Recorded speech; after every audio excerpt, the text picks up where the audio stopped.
For many of us who went to college, college simply became a scam. It simply became a place where we shoved our money and our time and our energy and our space so that we could receive back a piece of paper that suggests that we may potentially know something about a specific topic. However, oftentimes I could talk about how it's a scam and you could talk about how it's a scam, but that doesn't help the young people who are trying to start their careers. And they start asking questions like, okay, well, if college is a scam, then what should I do? And I think it's a great question. We have this, and it's on Reddit, and this says, if college is a scam, but you need an in-demand skill and experience to make good money, what is the way forward for young people? We all heard the old adage that education is the key to success from our parents and old heads.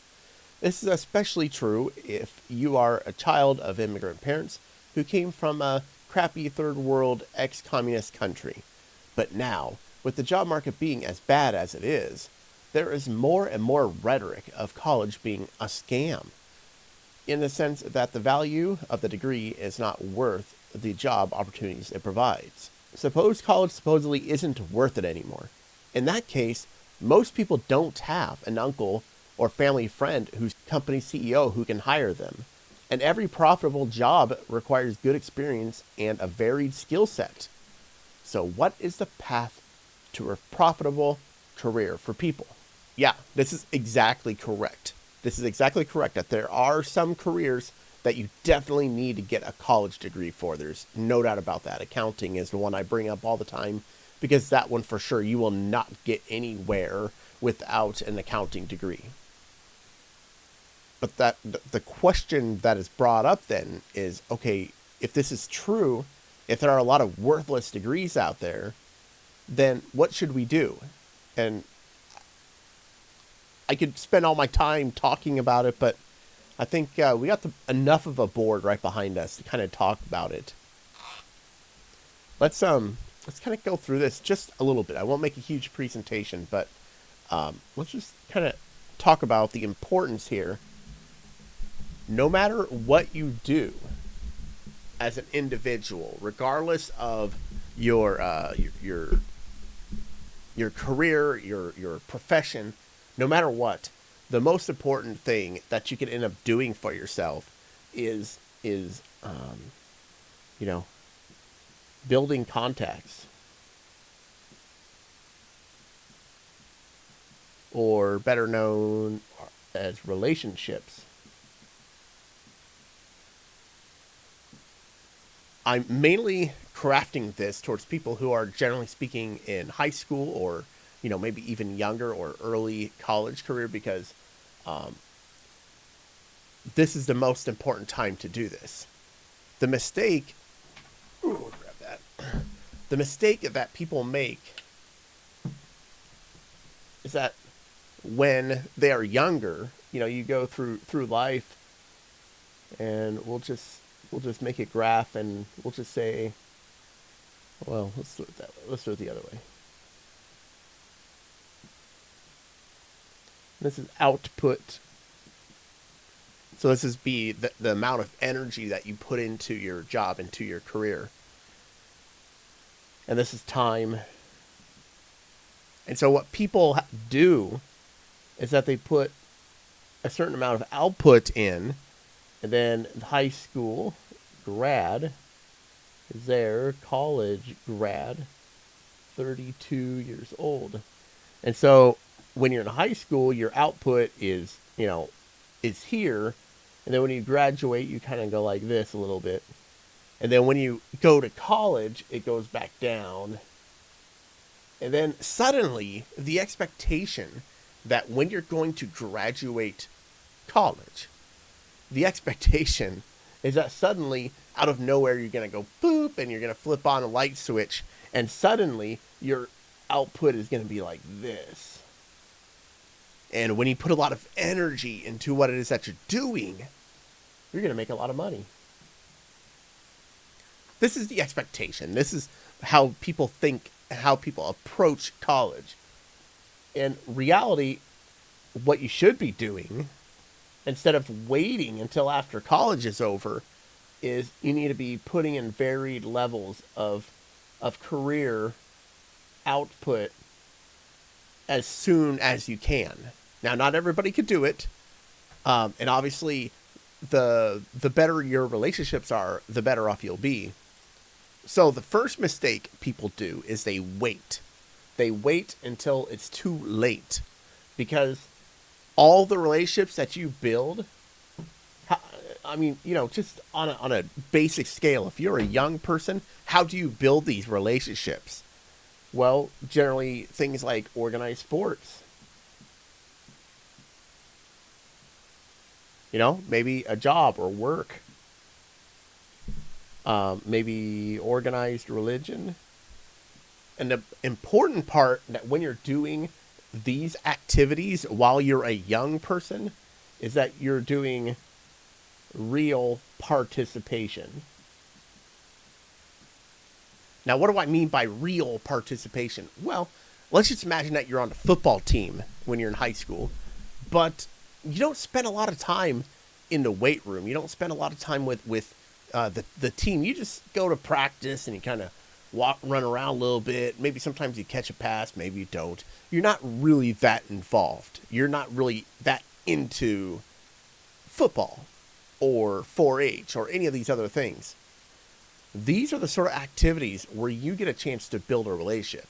Just imagine, let's use music. Let's just say you're in a tuba guild, and a tuba player guild, and the only people there are tuba players.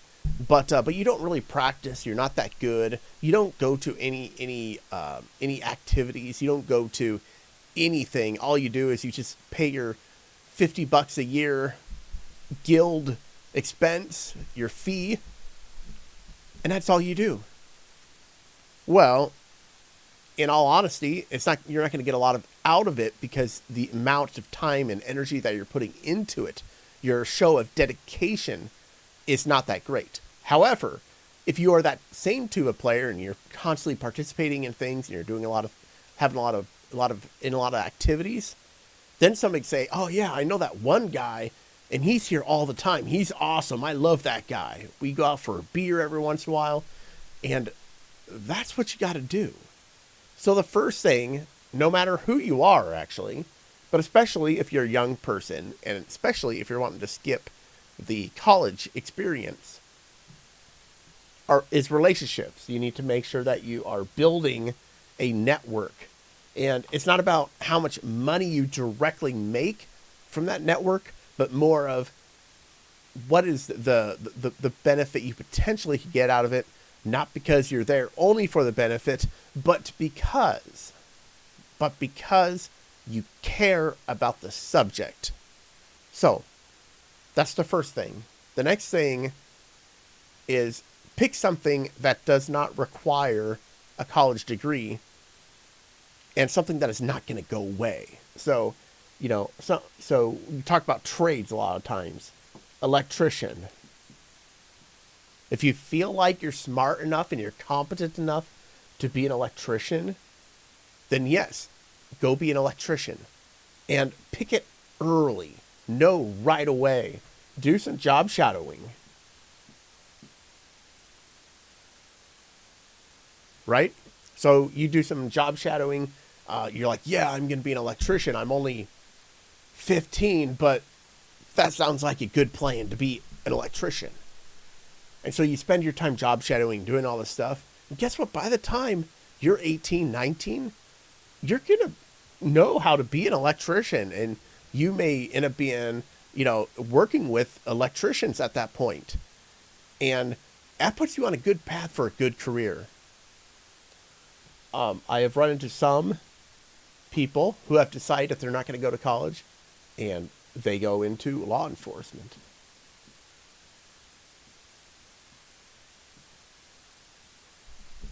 Again, I mean, it's all a matter of perspective.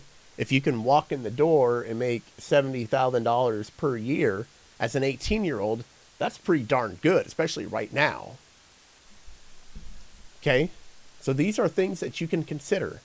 There are other things like maybe like nursing or things of that nature where, okay, maybe you do some college, but you don't spend your 4 or 5 years of your life doing classes that aren't going to help you at all. Let's read through this again and see if we addressed the question at hand here. Okay, education is the key to success. Yes, but we are assuming that the only kind of education that you can get is something that involves a piece of paper. An education could be working as an electrician. That's an education.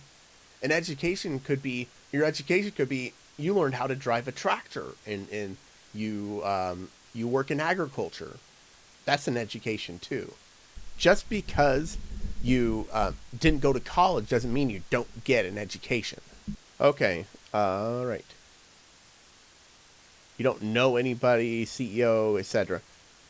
We can run into situations where if you go to a small town, you will have these people who do actually know a CEO of some of these companies, and that is certainly understandable. And not everybody could be in that situation. However, we talked about relationships, right? When we talk about relationships, we talk about participating in whatever it is that the field is that you've chosen. That is actually where you can run into these people, because if you're dedicated, you're passionate about a particular subject, they're going to help you, and they're going to give you opportunities to succeed. And once you do that, then you can build your career and build it to where, put yourself in a position to where you could be successful. So to summarize, make sure you start early.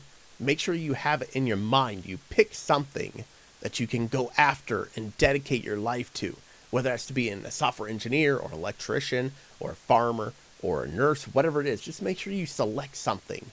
Make sure you build relationships.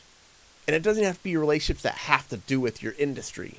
Just any sort of relationships, as long as they are good, solid, strong relationships. Those can help you at one point or another. So focus on opportunities where you have a chance to be around people and to participate and help others. And then finally, the last thing I just want to talk about, just because you don't pick something really early doesn't mean you're screwed. Many people in our country end up choosing a career in their mid-30s. It does happen. For career optimization, you'll want to make sure to choose as early as possible. But don't think that just because you're now 19 that you've missed a boat. You've not. Start working on it today. The hardest thing is to figure out what it is that you want, of picking that one thing. So start working on that and make it work so that you could build your career. That's it for today. I'm 𝐸𝐴. This is Job for No. If you have any questions, send me an email at questions@jobforno.com. And as always, choose skills over money.